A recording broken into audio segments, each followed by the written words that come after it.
Hari ini kita akan melanjutkan materi pembahasan kita mengenai listrik 3 fasa.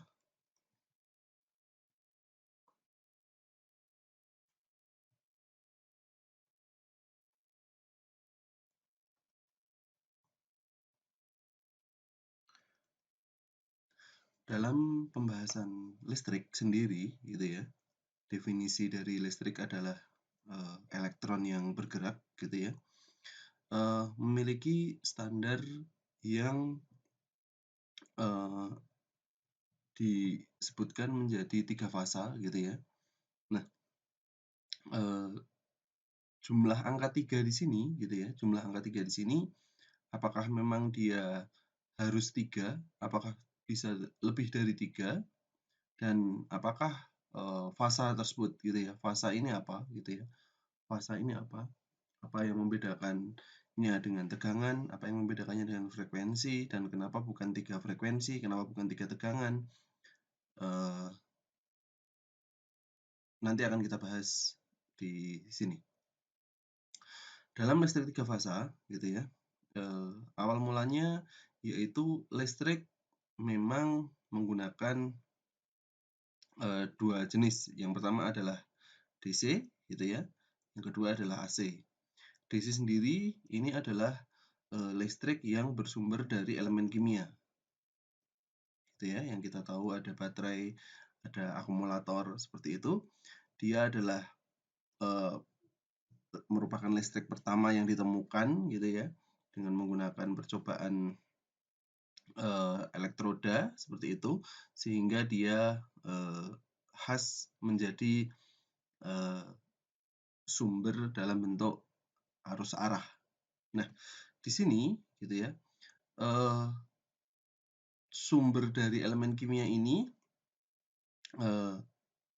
mungkin Anda juga kenal ada yang namanya generator DC, gitu ya.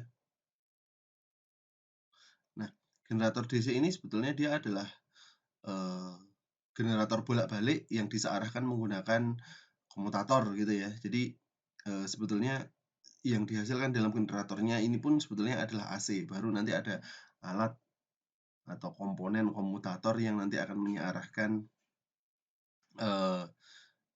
listrik AC di dalam generator tersebut. Tapi intinya adalah apabila kita ingin listrik DC, maka kita akan memperolehnya dari elemen kimia.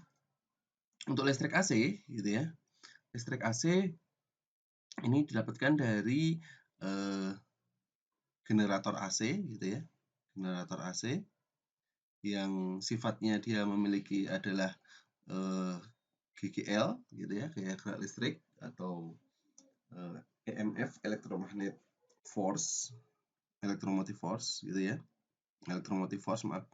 Nah, di sini di GGL ini, gaya gerak listrik ini, dia adalah merupakan suatu hal yang sumbernya berputar. Jadi kalau misalnya sumbernya berputar, maka dia akan menghasilkan AC, gitu ya. Yang kita tahu dari bentuk generator ini, dia berputar, diputar oleh turbin, gitu ya. Dari turbin ke generator, gitu, dia akan menghasilkan listrik, gitu. Nah, di sini awal mula listrik AC, gitu ya. Ya dulu pertama kali adalah DC, terus kemudian Tesla mengenalkan AC, akhirnya karena kemudahannya dengan daya yang sama tapi dia lebih kecil penghantarnya, gitu ya, maka akhirnya AC digunakan sampai sekarang, gitu. Nah, awal mula listrik AC, gitu ya, itu adalah dia merupakan listrik yang terhubung dari sumber satu fasa, gitu ya, satu sumber, terus kemudian dia terhubung ke beban, gitu. Nah, ini terhubung ke beban. Nah, kemudian, gitu ya, kita sebut dia di sini adalah VA, di sini adalah LA. Nah, kemudian orang kemudian berpikir bagaimana jika kita membuat listrik yang ada di sini gitu ya, sumbernya lebih banyak gitu ya. Sumbernya lebih banyak dan menggabungkan penghantarnya ini menjadi satu buah gitu ya. Akhirnya dibuat 3 buah sumber gitu ya, 3 buah sumber yang dia memiliki 3 buah beban juga gitu ya, memiliki 3 buah beban yang identik gitu ya. Di sini ada LB, di sini ada LC gitu. Di sini ada VB, di sini ada VC gitu. Nah, sumber ini gitu ya, sumber ini terhubung masing-masing dengan beban yang berbeda. Jadi ketika VA itu terhubung VA, maaf VA terhubung LA, VB terhubung LB dan VC terhubung LC seperti itu. Nah, dari prinsip ini gitu ya, orang kemudian berpikir, oke, bagaimana jika ada 2 buah kumpulan kabel. Yang pertama adalah kabel line gitu ya, yang bertegangan. Yang kedua adalah kabel netral gitu ya. Yang kedua adalah kabel netral. Nah, kabel netral di sini gitu ya, kabel netral di sini orang-orang berpikir untuk menghilangkannya. Bagaimana cara menghilangkan kabel netral saja? Bagaimana jika kita hanya ingin menyalurkannya itu hanya menggunakan kabel line saja, gitu ya. Akhirnya hal tersebut diteliti dan kemudian bisa dilakukan dengan syarat, yaitu adalah syarat pertamanya ya, syarat arus netral itu sama dengan 0, yaitu adalah beban setimbang gitu ya, gitu, antara LA, LB dan LC ini memerlukan arus yang sama. Terus yang kedua yaitu adalah simetris fasa. Nah, seperti yang kita ketahui bahwa fasor gitu ya, fasor itu memiliki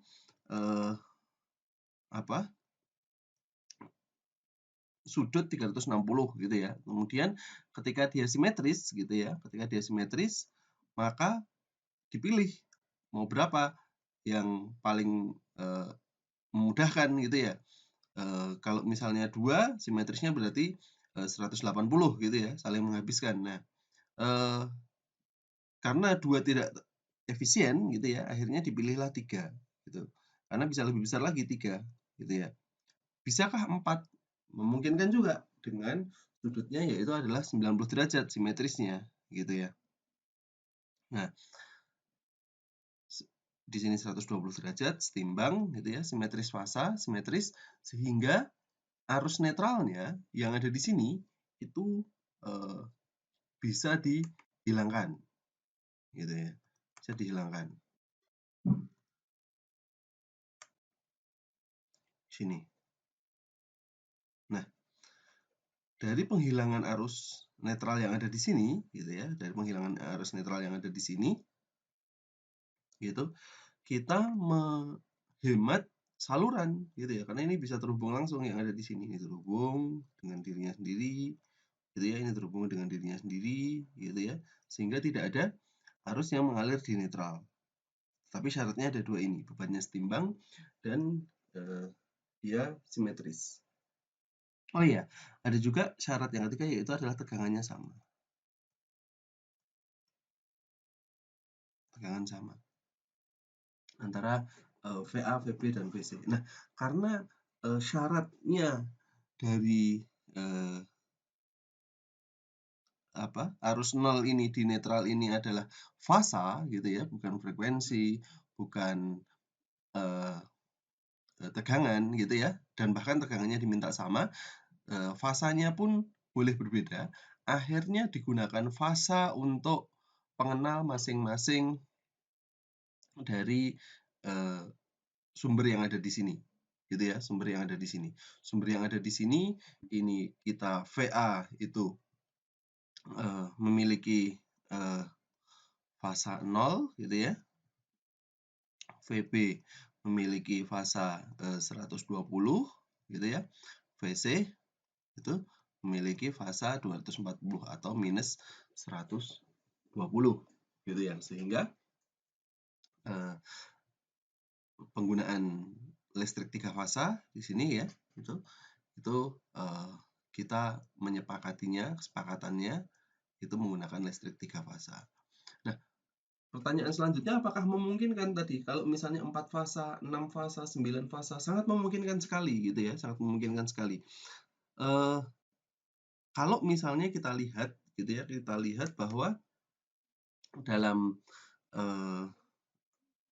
model listrik 3 fasa gitu ya, dalam listrik model 3 fasa ini, kalau misalnya kita ingin membuat saklar gitu ya, membuat saklar itu kita memerlukan 3 buah saklar gitu ya, memerlukan 3 buah saklar, kemudian 3 buah pengaman gitu ya, 3 buah pengaman, itu 3 buah isolator yang ada di situ. Nah, sementara apabila kita menggunakan lebih dari 3 fasa, maka pasti juga lebih banyak, saklarnya lebih banyak, isolator atau pengamannya lebih banyak, terus kemudian sambungannya juga lebih banyak, sehingga secara ekonomis itu tidak memungkinkan gitu ya, tidak memungkinkan. Cukup 3 fasa karena selama ini kita dengan 3 fasa cukup untuk handle motor, beban maupun ya beban-beban yang besar gitu ya, cukup dengan 3 fasa gitu. Nah, sehingga dari situlah kesepakatannya digunakan 3 fasa saja cukup. Karena apabila kalau kita menggunakan 6 fasa gitu ya, itu memerlukan pengaman dan tidak ekonomis secara sistem gitu. Tapi kalau misalnya di laboratorium, di penelitian itu sangat memungkinkan sekali untuk dikembangkan. Nah, kemudian dari sistem ini gitu ya, dari sistem ini kita biasanya menggambarkan sistem 3 fasa ini dengan belitan gitu ya, belitan. Nah, belitan yang ada di sini gitu ya, belitan yang ada di sini kita kodekan menjadi UVW gitu ya. Untuk belitan 1 dan untuk belitan 2 menjadi XYZ atau U1 V1 W1 dan U2 V2 W2 gitu ya, tergantung dari bagaimana nanti literatur yang Anda pakai. Nah, kemudian belitan ini sendiri gitu ya, belitan ini sendiri dia terdapat di beberapa perangkat gitu ya. Belitan 3 fasa ini terdapat di beberapa perangkat. Misal ada perangkat trafo gitu ya.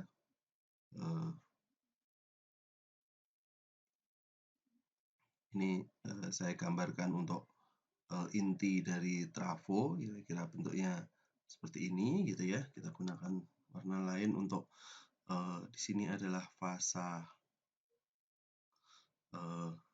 R gitu ya. Itu.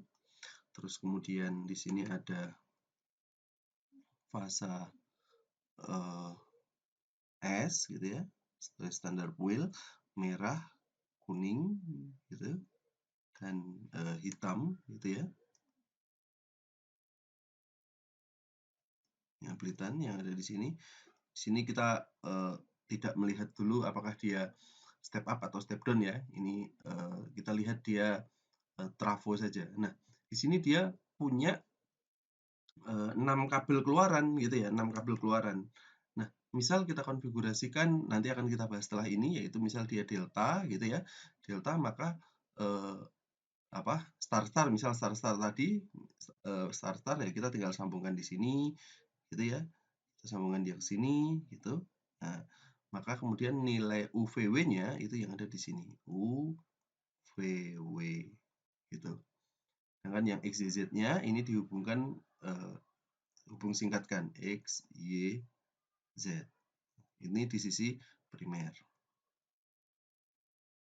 Gitu. Sisi sekunder gitu ya. Di sini kita hubungkan yang bawahnya gitu ya, kita hubungkan X, Y, Z-nya gitu ya. Gitu. Sedangkan di sini adalah UVW-nya. Gitu.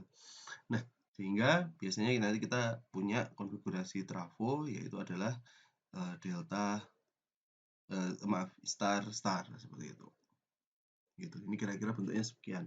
Untuk motor gitu ya, untuk motor juga sama. Jadi kalau misalnya kita punya bentuk motor gitu ya, nanti akan kita bahas di motor 3 fasa juga gitu ya. Kita punya apa? 6 pole gitu ya, punya 6 pole untuk motor tampak depan yang ada di sini gitu ya. Terus konfigurasi yang pertama itu adalah R gitu ya. Mengikuti aturan tangan kanan gitu ya. Nah, di sini U, di sini di sini selatan, di sini utara, ada aturan tangan kanan, di sini selatan, di sini utara gitu ya. Ini untuk siklus positif, jika siklus negatif maka kebalikannya. Terus kemudian bedanya 120 derajat gitu ya, 120 derajat. Yang warna kuning dia ada di sini gitu ya. Gitu. Selatan, karena di sini selatan maka di sini harus utara, di sini selatan gitu ya. Utara, selatan, di sini utara, di sini selatan gitu ya. Selatan, di sini utara. Gitu. Terus kemudian yang terakhir yang 120 derajat lagi itu adalah yang ada di sini. Gitu ya. Gitu. Di sini utara, di sini selatan. Maka konfigurasinya yaitu adalah U, V, W gitu ya. Kemudian di sini adalah X, Y, dan Z. Ini adalah motor gitu ya. Atau beban. Gitu ya, beban. Nah, konfigurasi bentuk seperti ini gitu ya, konfigurasi bentuk seperti ini tadi sudah kita bahas, yaitu bisa dikonfigurasikan. Yang pertama adalah konfigurasi star circuit gitu ya. Yang kedua adalah konfigurasi delta circuit. Nah, kenapa bentuk star dan delta ini gitu ya? Sebetulnya ada banyak bentuk lagi ya, misal double belitan, zigzag gitu. Tapi yang paling dasar dari sistem ini adalah star dan delta gitu ya. Nah, star dan delta ini memiliki keunggulan masing-masing. Misal antara satu dengan yang lainnya arusnya lebih tinggi, yang satunya tegangannya lebih tinggi gitu. Nanti akan kita lihat untuk sistemnya. Di sini untuk motor ini juga dilengkapi dengan rotor ya di tengahnya seperti ini. Tergantung rotornya menggunakan apa, apakah dia squirrel cage atau one rotor. Nah, untuk masing-masing yang ada di sini yang pertama kita bahas yaitu adalah star circuit.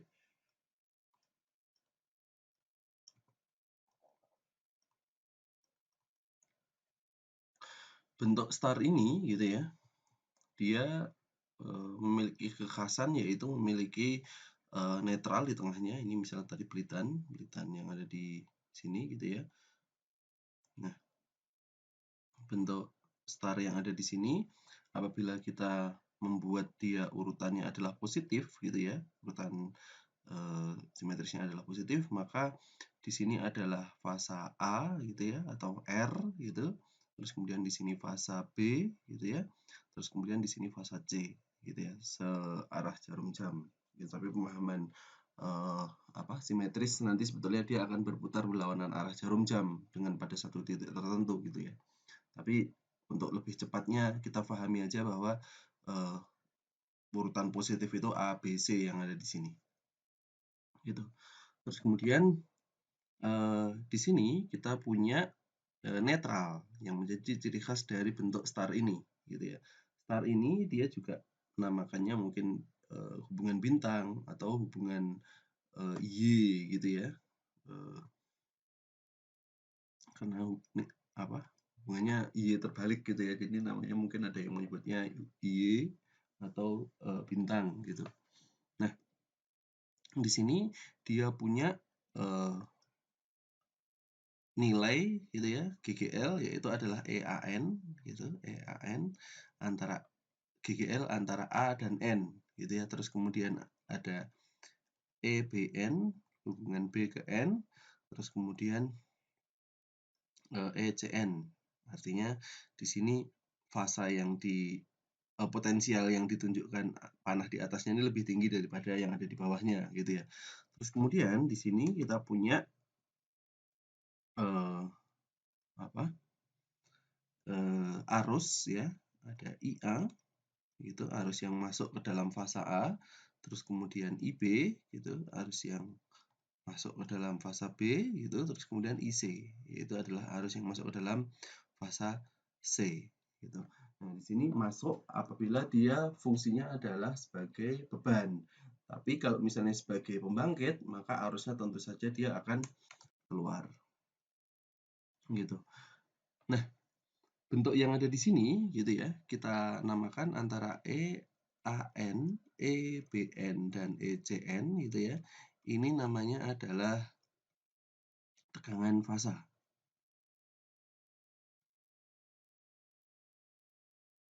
Tegangan fasa.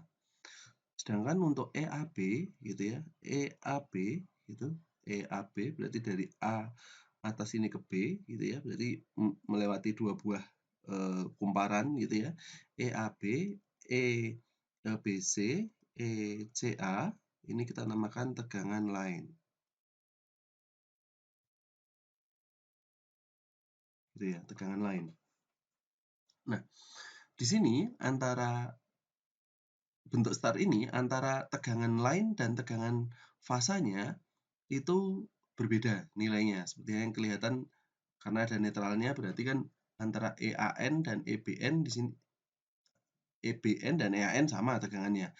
Tapi antara EAN dan EAB beda tentu saja. Kemudian di sini ada IA, IB dan IC gitu ya.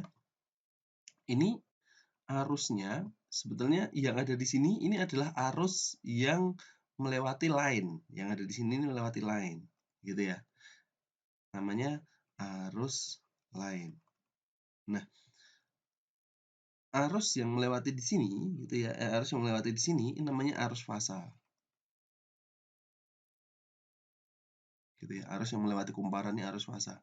Nah, karena dia letaknya antara line dan fasa ini sama, maka nilainya IA, IB dan IC gitu ya, itu arus line dan arus fasanya sama. Seperti yang kita lihat bahwa ini line, ini fasa gitu ya. Arusnya tentu saja dia tidak terbagi gitu ya, tidak terbagi sehingga nilai arus line dan arus fasanya itu sama. Kita juga punya persamaan gitu ya. Kita punya persamaan bahwa line, tegangan line-nya AB ini merupakan penjumlahan dari tegangan fasanya, yaitu adalah EAN dikurangi EBN. Yang di sini adalah line gitu ya. Di sini fasa, di sini fasa. Gitu. Nah, berapa nilai dari EAB ini gitu ya, perbandingan EAB ini gitu kan. Nah, biasanya kita gunakan perhitungan fasor gitu ya, perhitungan fasor untuk kondisi yang ada di sini gitu ya, kondisi yang ada di apa hubungan star ini yaitu ada EAN, di sini EBN, di sini ECN gitu ya. Nah, beda sudut yang ada di sini gitu ya. Kita balikkan dulu EBN-nya ke arah sana gitu ya. Kita balikkan dulu yaitu minus EBN gitu ya. minus EBN gitu. Ininya sama, panjangnya sama gitu ya. Panjangnya sama, maka dia akan memiliki sudut 60 derajat. Nah, kemudian EAB-nya yang ada di sini gitu ya, EAB-nya yang ada di sini gitu. Dari sini ada EAN, dari sini ada saya pakai warna yang lain gitu ya. Ini ada EAN.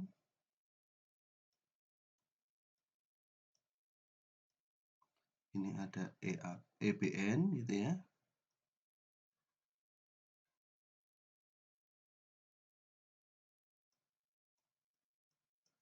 Gitu. Minus saja, minus EBN gitu. Sehingga nilai EAB itu merupakan nilai resultan fasor dari bentuk yang ada di sini. Gitu.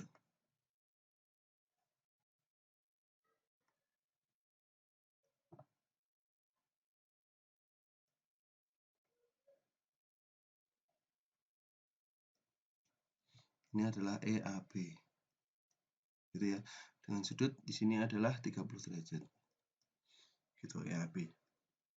Nah, untuk memahami berapa nilai E-line dan E-fasanya yang ada di sini, kita juga bisa melihat gitu ya, berapa besar EAB-nya. Maka kalau misalnya kita perbesar yang ada di sini, yaitu sini EAN, sini EAB gitu ya,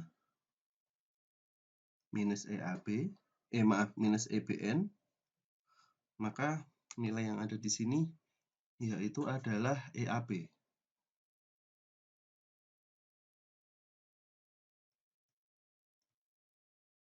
Gitu. Nah, di sini sudutnya gitu ya, sudutnya itu adalah 30 derajat seperti yang tadi di atas Anda sudah paham gitu ya. Maka nilai EAB-nya gitu ya, EAB-nya nilai yang ada di sini gitu ya, nilai yang ada di sini gitu, dari sini sampai ke sini gitu. Ini nilainya adalah EAN ya, EAN cos 30 gitu ya, cos 30 derajat. Nah, yang ada di sini juga sama gitu ya. Nah, minus EBN cos 30 gitu ya. Nah, karena EAN dan minus EBN ini nilainya sama gitu ya. EAN gitu ya, sama dengan nilainya dengan EBN, ini namanya adalah E-fasa gitu ya, E-fasa. Maka EAB ini gitu ya, EAB ini yang jumlahnya yang warnanya biru itu EAB gitu ya. EAB ini nilainya adalah 2 kali E-fasa cos 30 derajat gitu. Nah, di sini nilainya adalah 2 kali E-fasa akar 3 per setengah akar 3 gitu ya. Setengah 3 per 2 kita coret-coret di sini sehingga nilainya adalah akar 3 E-fasa. Gitu. Sehingga kita menemukan persamaan yang pertama yaitu EAB ini adalah EAB ini ya, E-line, tegangan line,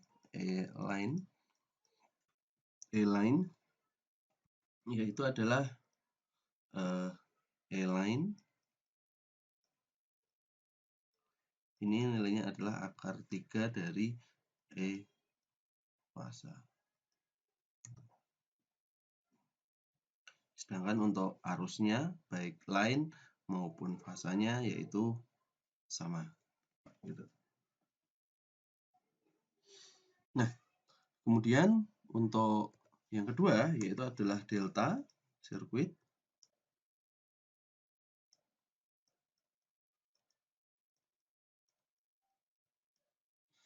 Bentuk delta sirkuit ini kalau kita gambarkan gitu ya, itu dia punya belitan yang ada di sini, terus kemudian belitan yang ada di sini, terus kemudian belitan yang ada di sini, gitu ya. Nah, untuk bentuk ABC-nya di sini A, di sini B, di sini C, gitu ya. Terus kemudian kita punya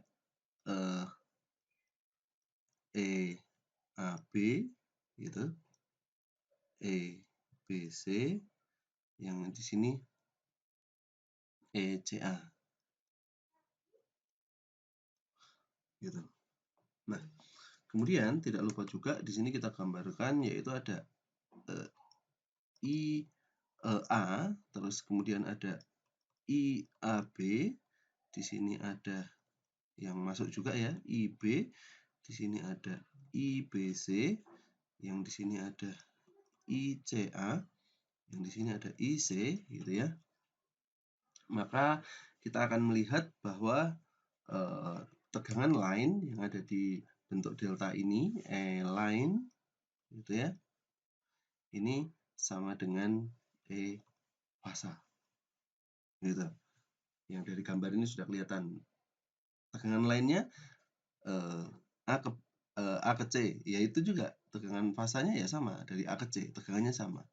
Tapi untuk arusnya itu berbeda. Antara I line ini tidak sama dengan I fasa. Nah, berapa besarnya? Tentu saja kita harus membuat bentuk fasor dari arus gitu ya. Bentuk fasor dari arus yang ada di sini adalah ICA gitu ya.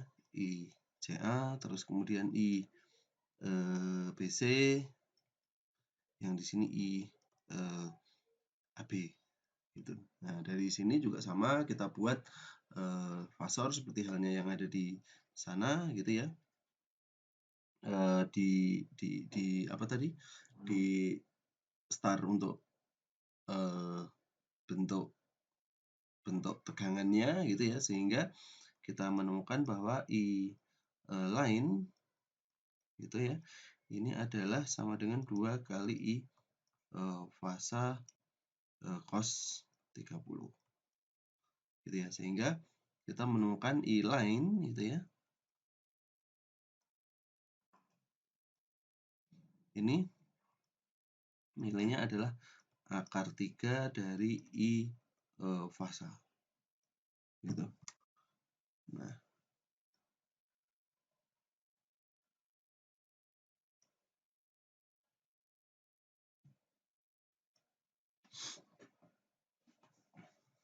gitu ya.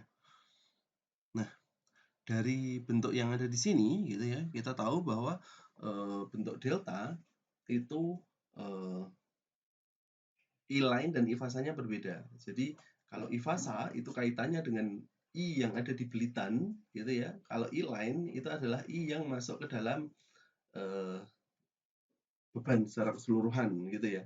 Nah, tapi kalau tegangan itu tegangan yang masing-masing belitan dan tegangan yang dilihat untuk antar fasanya yang ada di situ. Itu juga berbeda gitu. Nanti akan kita perdalam lagi dengan contoh soal gitu ya. Nah, di sini terdapat perbedaan sudut pandang antara beban dan sumber gitu ya.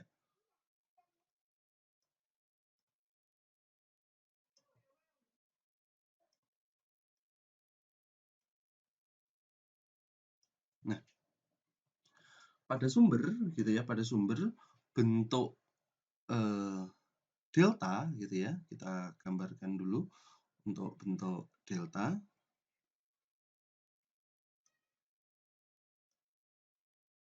Gitu. Kita di sini ada U, V, W, terus kemudian ada X, Y, Z gitu ya. Ini di sisi sekundernya X ke V, Y ke W, dan Z-nya ke U ya. Dengan masing-masing yang ada di sini dia terhubung ke R, S, dan T gitu ya.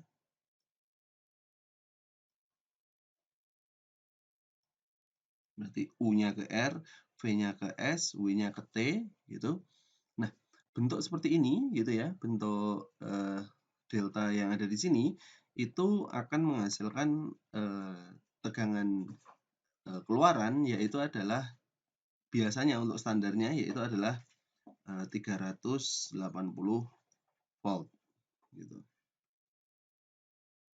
Ini standar dari PLN-nya yang ada di situ. Nah, kemudian kalau untuk bentuk Y gitu ya, untuk bentuk Y di sisi sekundernya gitu, biasanya bentuk Y ini dipakai kalau misalnya kita ingin menghasilkan tegangan 220 volt gitu ya. Meskipun nanti kalau misalnya kita hubungkan antara fasa fasa ke fasanya, ini juga akan menghasilkan 380 volt juga. Tapi biasanya untuk menghemat kawat netral gitu ya, bentuk Y ini dihasilkan dibentuk trafo atau pembangkit atau generator itu dibentuk Y apabila kita ingin mengeluarkan tegangan 220 dengan satu fasa dan satu netral. Ini di sisi sumber. Gitu. Sedangkan untuk di sisi beban, gitu ya, yang kita ketahui bahwa motor AC induksi, gitu ya, bentuk Y, gitu ya, yang kita gambarkan misal bentuknya seperti ini, gitu ya, bentuk Y, jadi seperti ini kita hubungkan dia bentuk Y.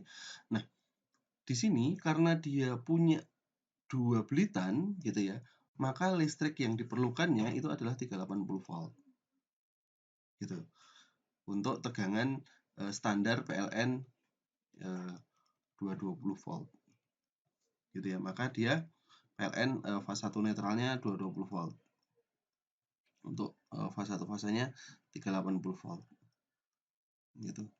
Makanya sebetulnya bentuk trafo delta gitu ya nanti akan berkawan dengan bentuk motor Y gitu ya. Motor atau beban.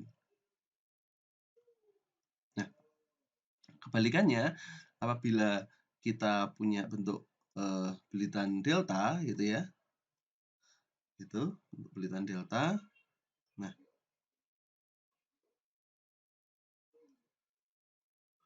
ke RST gitu ya. Maka dia hanya memerlukan satu buah belitan dari R ke S gitu ya. Sehingga perlu arus yang perlu tegangan yang lebih kecil sehingga bentuk delta gitu ya. Ini memerlukan cukup antar fasanya itu 220 volt. Gitu. Tapi ini tidak memungkinkan karena di sisi Indonesia untuk tegangan 220 itu diperlukan dari fasa ke netral gitu ya, bukan fasa ke fasa. Nah, kalau delta 220 seperti ini gitu ya, ini memerlukan tegangan 220 volt gitu. Jadi sebetulnya kalau misalnya kita hubungkan hubungannya antara pembangkit delta itu berkaitan dengan motor yang bentuknya Y. Ini kasusnya adalah motor induksi delta 220 Y 380 gitu ya. Nanti ini bukan motor untuk yang W delta, tapi untuk motor yang dol, gitu ya, motor dol direct online, gitu. Tapi untuk motor W delta nanti menggunakan motor delta 380, Y-nya 660, gitu. Nanti akan kita bahas di starting W delta, gitu. Nah, tapi maksudnya di sini saya ingin menjelaskan bahwa perbedaan sudut pandang antara sumber dan motor itu berbeda gitu ya. Oh iya, mungkin apa yang di sini adalah E fasa gitu ya. E fasanya adalah 220 gitu ya. Maka E line yaitu adalah akar 3 dari 220, 1,73 kali 220 yaitu sekitar 380 volt gitu ya. Maka dapatkan kenapa standarnya itu adalah 380 gitu, karena akar 3 dari 220 yaitu adalah 380 volt. Seperti itu. Kemudian untuk daya gitu ya, untuk daya gitu ya, kita memerlukan P fasa gitu ya. Gitu. Ini merupakan perkalian antara E fasa dan I fasa. Gitu. Nah, nilai daya total gitu ya, S totalnya VA gitu ya. Ini merupakan perkalian dari 3 kali P fasanya. Gitu ya. Dengan kalau misalnya kita lihat bentuk star itu S totalnya yaitu adalah 3 kali E line dibagi akar 3 ya. Bagi akar 3 kalikan I line. Bapak ini dapatnya dari mana? Kan 3 E fasa. E fasa E line dibagi akar 3 gitu ya. Yang ada di nilai yang ada di sini nih ini merupakan E fasa. Gitu ya. E fasa gitu. Sehingga kita punya 3 kali E line per akar 3 kalikan I line. Sehingga S totalnya gitu ya, yaitu adalah akar 3 E line dikalikan I line. Gitu. Ini untuk star. Sedangkan untuk delta gitu ya, nilai S totalnya yaitu adalah akar 3 dari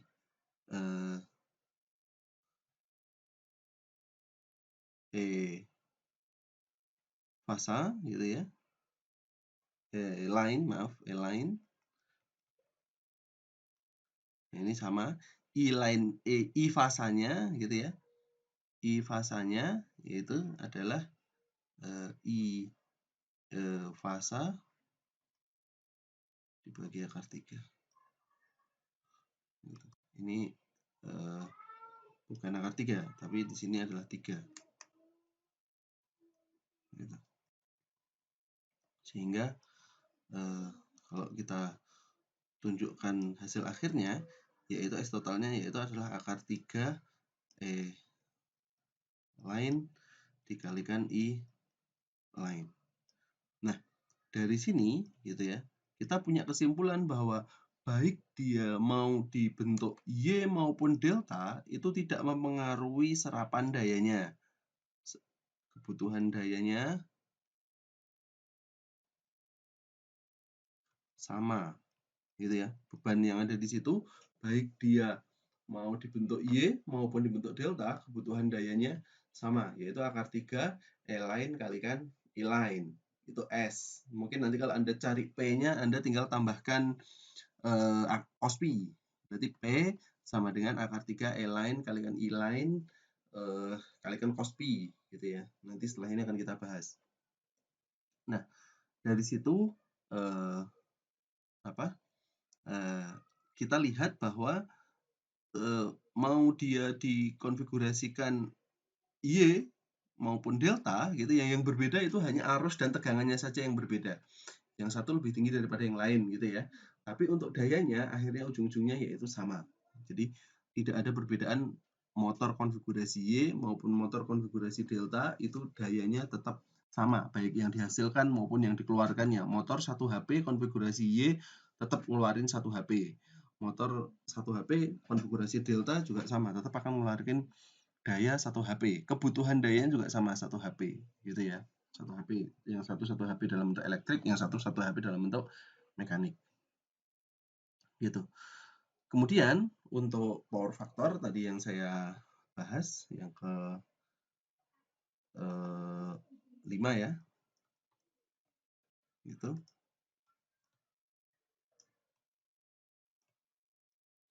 per faktor, maka kita menemukan P fasa gitu ya.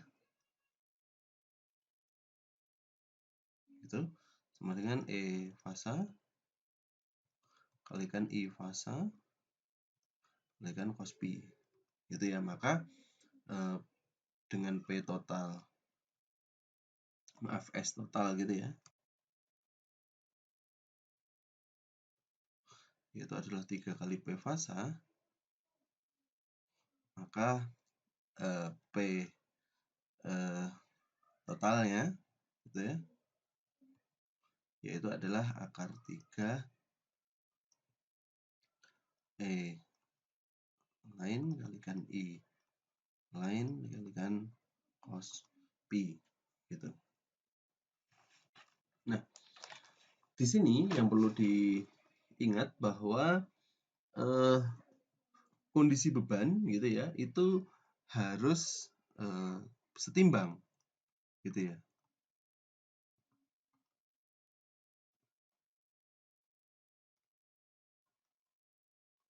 Gitu.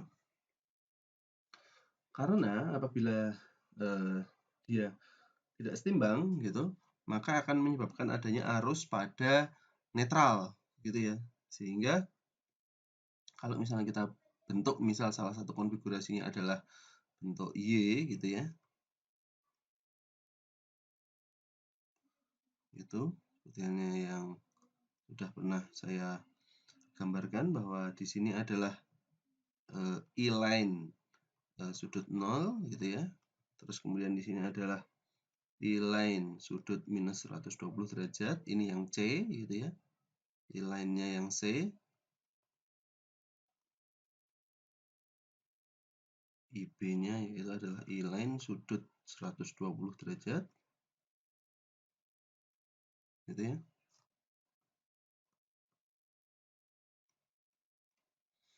Gitu. Nah, apabila di sini tidak seimbang gitu ya, maka kita tidak perlu menggunakan kawat netral.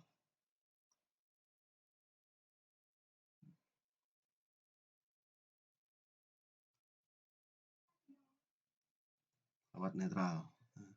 Nilai IA ditambah IB ditambah IC-nya ini sama dengan 0. Balance, jika balance. Jika ada gitu ya. Jika ada, maka ada nilainya, entah dia minus, entah dia positif, tapi intinya netralnya bertegangan.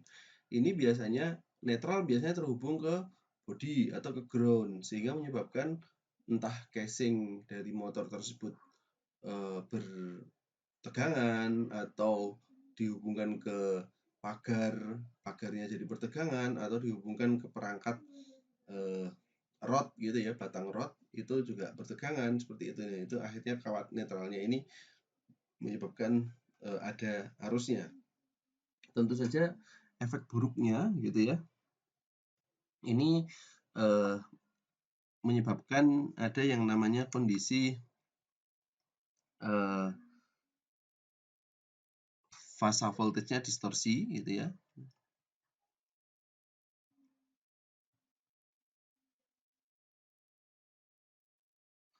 Menyebabkan tegangan tidak stabil.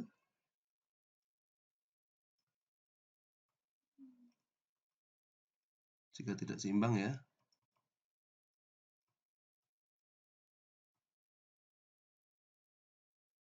Gitu. Nah, mungkin ada tegangan satu yang lebih besar daripada tegangan yang lain. Yang satu misal sampai 240, yang satunya hanya 200. Ekstrimnya seperti itu ya, terjadi distorsi.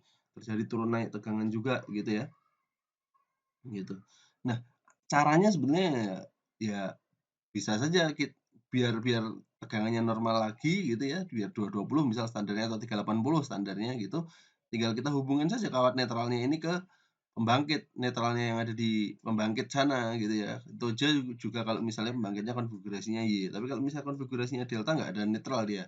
Tapi kalau misalnya di sana Y, di sini Y, bisa dihubungkan netralnya, maka tegangannya akan stabil juga. Tapi tentu saja mau kawat berapa jauh kita harus menghubungkan antara beban dan pembangkit atau trafo yang ada di situ gitu kan. Jadi ada baiknya kita mengatur kesetimbangan beban ini arusnya supaya untuk masing-masing fasanya Ini misal lantai 1, ini lantai 2, ini lantai 3 gitu ya. Itu sama. Atau ini beban A, beban C, beban B gitu sama. Kalau misalnya kita harus memisah fasa. Seperti itu. Kemudian untuk penggunaan kapasitor gitu ya, penggunaan kapasitor bank.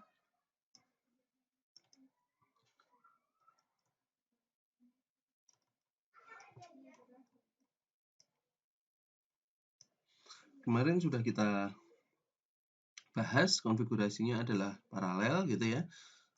Untuk konfigurasi dari apa? Kapasitornya gitu ya. Nah, tapi kalau misalnya kita punya konfigurasi yang ada di sini gitu ya, konfigurasinya yaitu adalah konfigurasi 3 fasa gitu ya. Di sini ada IB, IA, di sini ada IB, di sini ada IC gitu ya. Maka konfigurasi dari kapasitor yang kita punya gitu ya, ini adalah lawan dari bebannya gitu ya. Jadi kalau misalnya kita punya bentuk yang ada di situ, maka kita pasangin kapasitor. Untuk bentuk Y, maka kita pasang bentuk yang ada di situ adalah bentuk delta gitu ya. Ini IC-nya yang ada di sini.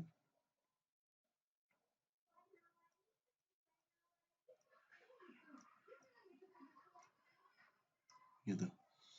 Nah, maka di sini adalah A, B, C. Nah, nanti jumlah kapasitornya juga harus timbang. Nah, nanti Anda bisa tinggal menghitung dengan konfigurasi kemarin berapa kafar untuk masing-masingnya gitu ya. Masing-masing misal satunya 1000 kafar, ini 1000 kafar, 1000 kafar, 1000 kafar gitu. Baru nanti dikonfigurasikan delta seperti itu. Nah, ini fungsinya adalah untuk mengurangi daya reaktif.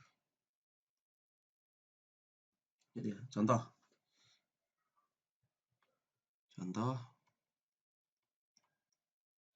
kita punya kebutuhan dari yang ada di situ apa?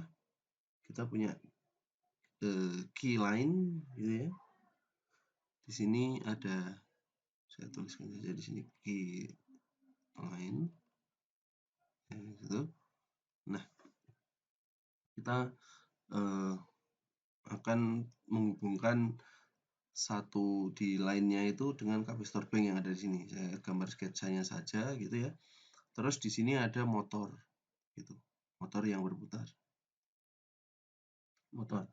Nah, tentu saja motor ini akan menghasilkan reaktif motor. Nah, reaktif motor ini nanti akan masuk ke dalam key line-nya itu akan masuk ke dalam jaringan.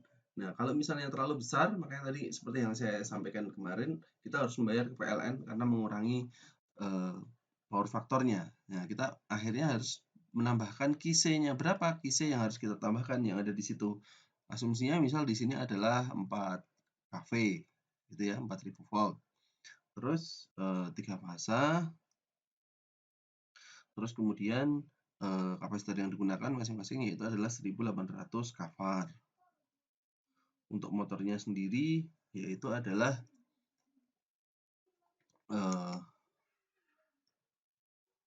3594 HP gitu ya. Dengan efisiensi 93%. Gitu. PF yang diinginkan yaitu adalah 0,9 gitu ya. Tentu saja kalau kita ingin menghitung berapa I-line gitu ya, berapa I yang diperlukan gitu ya, itu kita juga harus menghitung konversinya terlebih dahulu gitu ya, konversi terlebih dahulu. Yang pertama adalah 3594 HP ini ya. Ini kalau misalnya kita jadikan KW gitu, ini harus dihafalkan kalikan 0,746 gitu ya.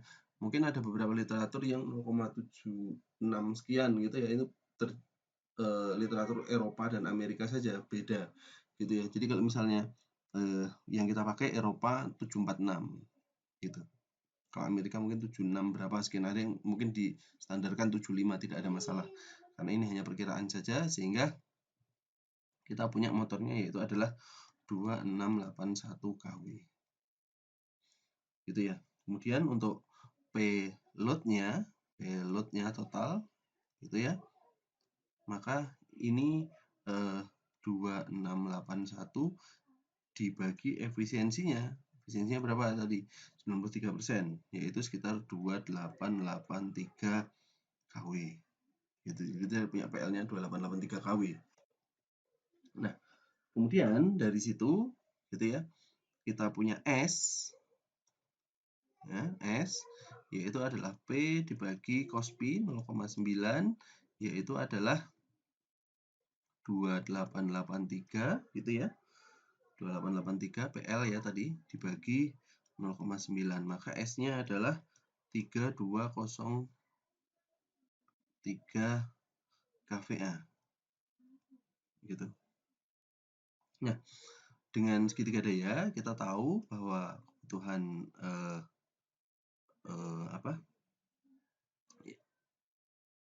Ki yang ada di situ gitu ya, ini 2883, di sini berapa tadi? 3203.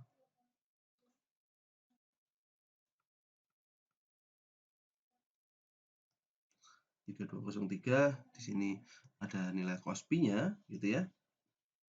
25 ya, cos inverse dari 0,9 yaitu adalah 25,8 atau 26 silahkan.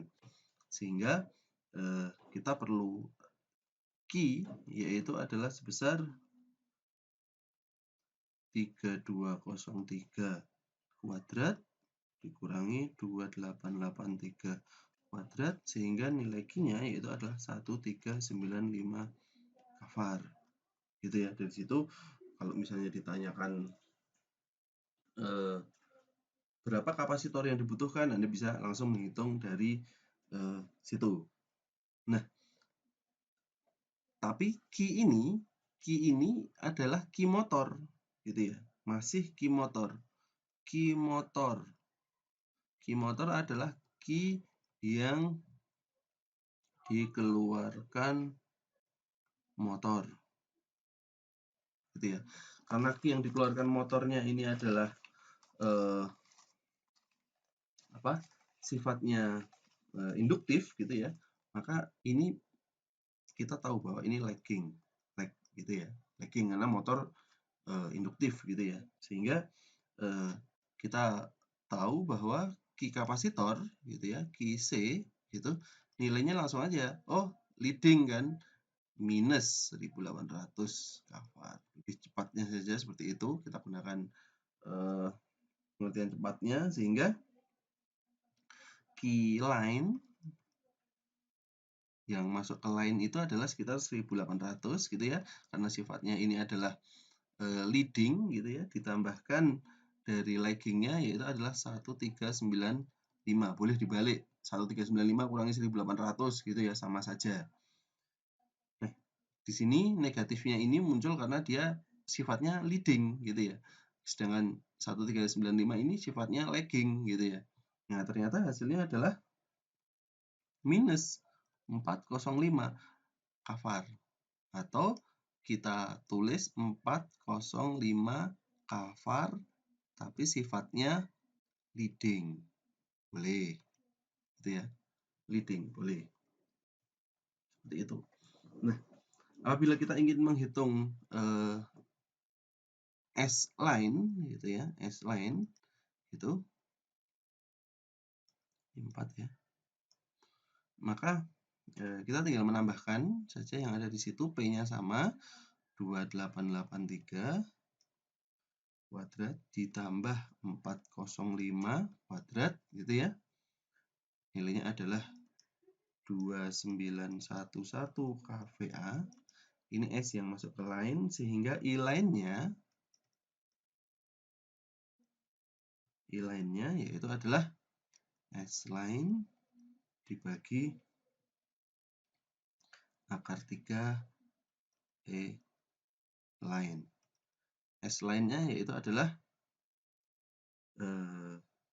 berapa? 291100 dibagi 1,73 dikalikan E line-nya 4000 gitu ya. Berarti ini nilainya adalah sekitar 420 ampere gitu ya. Gitu. Mungkin Anda bisa hitung sendiri untuk I-kapasitor gitu ya. Untuk I-kapasitornya sama gitu ya. Saya tuliskan sekalian lah. I-kapasitornya IC gitu ya. Berarti 1800 K kilo ya. Akar 3 dikalikan E line-nya 4000. Standar tegangannya selalu sama semua, yaitu sekitar 260 ampere. Untuk I motornya kita punya tadi nilainya adalah 3203000 dibagi akar 3 kali standarnya 4000 gitu ya efasanya. Maka yang di sini adalah 462 ampere seperti itu. Kemudian selanjutnya yaitu adalah nomor 7 ya. Nomor 8, mohon maaf. Nomor 8 untuk pembahasan berikutnya yaitu adalah pengukuran gitu ya. Pengukuran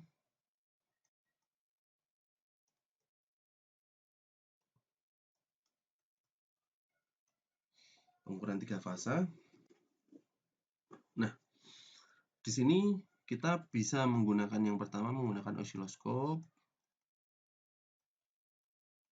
gitu ya. Kita tentu saja bisa menggunakan voltage probe gitu, dan current probe ya, ada yang diturunkan, kita kalikan, ini akan mendapatkan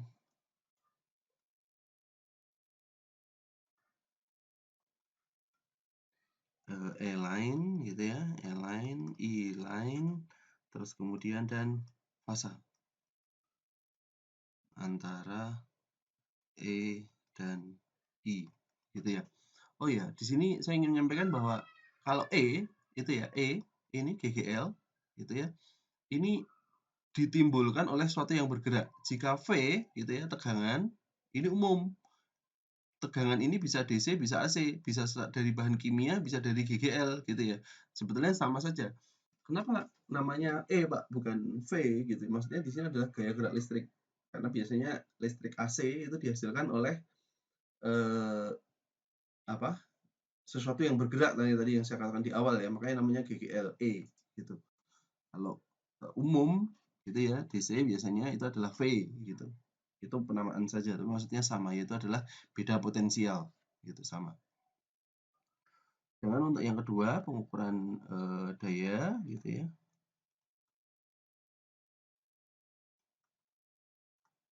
Kita menggunakan wattmeter. Ada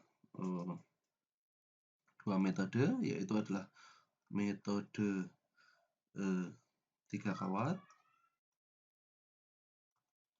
dan ada metode 4 kawat. Untuk metode 3 kawat gitu ya, kita menghubungkan wattmeter ini gitu ya, kita hubungkan dulu untuk fasanya masing-masing, misal konfigurasinya delta gitu ya, konfigurasi delta gitu. Ini 3 kawat gitu. Ini beban 3 fasa.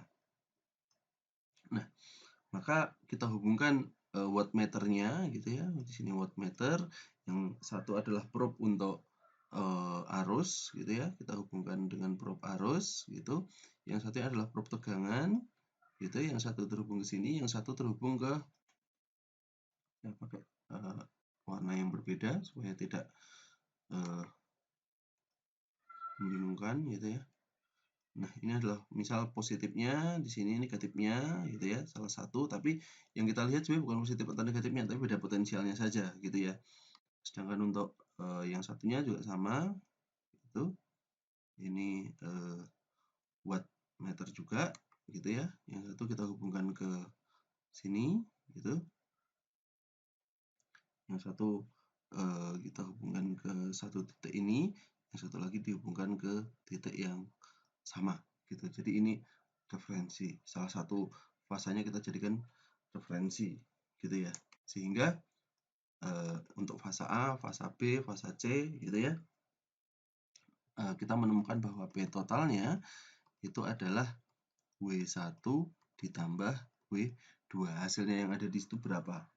Itu namanya metode 3 kawat atau metode 2 wattmeter gitu. Sedangkan untuk metode 4 kawat gitu ya, misalnya dia konfigurasinya adalah netral gitu ya, punya netral. Nah, ini wattmeternya gitu. Terus kemudian di sini ada wattmeternya juga. Konfigurasinya dengan netral ya, maaf dengan series ya untuk arusnya gitu. Ini ban 3 fasa gitu ya. Di sini ada netral gitu ya. Ada A, B, C dan netral. Itu maka konfigurasinya di sini ini terhubung ke netral, tegangannya ini terhubung ke netral, dan ini terhubung ke netral pula. Sedangkan untuk yang satunya terhubung ke dirinya sendiri juga sama gitu ya. Gitu. Nah, metode 4 kawat ini kalau kita ingin mencari P totalnya gitu ya, kita akan mendapatkan dari W1 tambah W2 ditambahkan W3 gitu ya. Dari situ inilah yang namanya metode 3 wattmeter digunakan jika kalau misalnya kita ingin menggunakan konfigurasinya yaitu adalah dengan adanya netral. Baik, selanjutnya untuk contoh soal gitu ya. Kita punya balance start load gitu. Berarti harus kita gambarkan dulu untuk konfigurasinya. Dia start gitu ya. Dia konfigurasinya sudah balance, berarti tidak perlu diatur lagi bebannya. Nilainya adalah 8 plus J6 gitu ya. Dihubungkan supply 400 volt ya. Berarti sudah tahu bahwa kita 400 voltnya adalah E fasa gitu ya. Ini adalah 400 volt. 3 fasa balance, tentukan arus line, I line gitu ya. I line, terus kemudian PF, terus kemudian daya P gitu ya, dan S gitu. Oke, dari situ kita tahu nilai Z-nya adalah 10 ohm gitu ya. Terus V fasanya gitu. Ini adalah 400 per akar 3, 231 gitu. Di sini berarti nilai yang ada di sini dia masih line ya, gitu ya. Gitu ya. 400-nya yang ada di sini line, tidak diberi keterangan. Mungkin maksudnya adalah V fasanya yaitu adalah 231. Tapi mungkin nanti kalau misalnya ini bisa dilengkapi. Nah, untuk I fasanya, V fasa per Z fasa yaitu adalah 231 bagi 10, 23,1 ampere. Terus kemudian I line-nya sama dengan I fasa sama karena bentuknya star gitu ya, 23. PF-nya ya, kita bisa menghitung dari R per Z, gitu ya. R per Z-nya yaitu adalah 8/10, dan P-nya itu adalah akar 3, V line, I line, kalikan cos pi, gitu. Akar 3, 400 kalikan 23, dikalikan 0,8, gitu ya. Gitu. Nilainya 12,8 kW, 12,8 kW. Total volt ampere-nya S, akar 3, V line, I line, akar 3, 423. Seperti itu. Nah, jadi mungkin keterangannya di sini apa?